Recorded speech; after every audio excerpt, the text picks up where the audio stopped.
হামজা ফাহমিদুলদের খেলা দেখতে এসেছিল দর্শকরা, উপচে পড়া ভিড় সামাল দিতে পারেনি আয়োজকরা। শেষ পর্যন্ত আর টিকিট চেক করার সুযোগও হয়নি।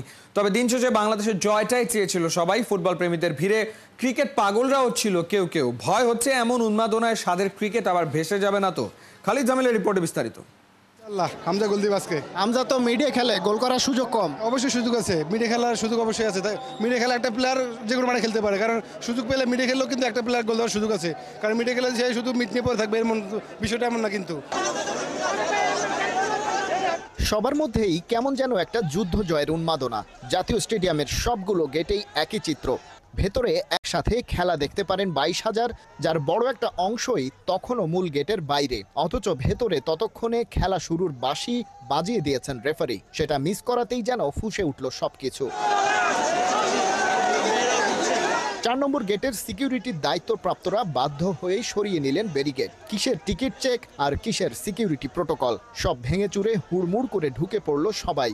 ভেতরে কি অবস্থা, আদৌ গ্যালারিতে জায়গা হবে কিনা, কিচ্ছু যেন জানতে চান না তারা। সবার বুকের মধ্যে ভালোবাসা, সেটা ফুটবলের জন্য, হামজা চৌধুরীর জন্য। আমি এই প্রথম বাংলাদেশের খেলা দেখতে এসেছি। এর আগে বাংলাদেশের খেলা দেখবো এরকম ইন্টেনশন কখনো কাজ করে নাই। হামজা চৌধুরী সহ এই যে ভালো ভালো প্লেয়াররা বাংলাদেশে আসছে, নতুন করে ফুটবলের যে গণজোয়ার সেটা কিন্তু আমরা দেখতে পাচ্ছি। ক্রিকেটের দিন শেষ, ফুটবলে বাংলাদেশ। আমরা ক্রিকেটের জন্য আগে যতটা এক্সাইটেড ছিলাম, এখন বাংলাদেশের জন্য দেখেন হাজার হাজার মানুষ আসছে। যত দিন যাচ্ছে ফুটবলের উন্নত বাড়ছে, আমরা এটাই চাই।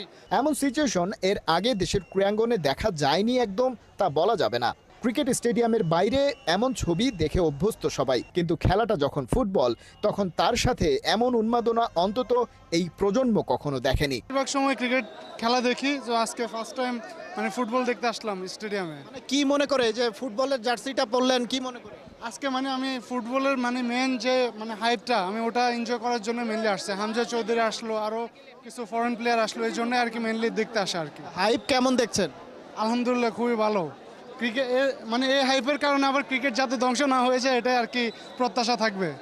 টিকিট আমরা প্রসেসিং চালাচ্ছি, ইনশাল্লাহ পেয়ে যাব আজকের ম্যাচের মতো আমরা। এবং সেদিনও আমরা ইনশাল্লাহ মাঠে আসবো সাপোর্ট দেওয়ার জন্য, হামজাদেরকে সাপোর্ট দেওয়ার জন্য এখানে আসবো আবারও। ফাহমিদুল আমার ছোট ভাই, এই কারণে তার খেলা দেখতে আসছি। সে প্রথমবার মতো ন্যাশনাল টিমে জায়গা পাইছে এই কারণে। দিন শেষে ঝড় থেমেছে। হামজা চৌধুরী বাংলাদেশের মাঠে অভিষেক ম্যাচে নিজের প্রথম গোলটা করেছেন, আর সেটার সাক্ষী হয়েছে গ্যালারিতে হাজির থাকা হাজার হাজার ফুটবল প্রেমী। অংশ হয়েছেন ইতিহাসের। এমন উন্মাদনার সাগরে বারবার ভাসতে চায় এই বাংলা। ফুটবল থেকে বেড়ে ওঠা দারুণ এই ইলেকট্রিসিটি ছড়িয়ে দিতে চায় সারা পৃথিবীতে, এবং সেটা এই হামজা, ফাহমিদুল, সমিত সোমদের হাত ধরেই। খালিদ জামিল, ৭১, ঢাকা।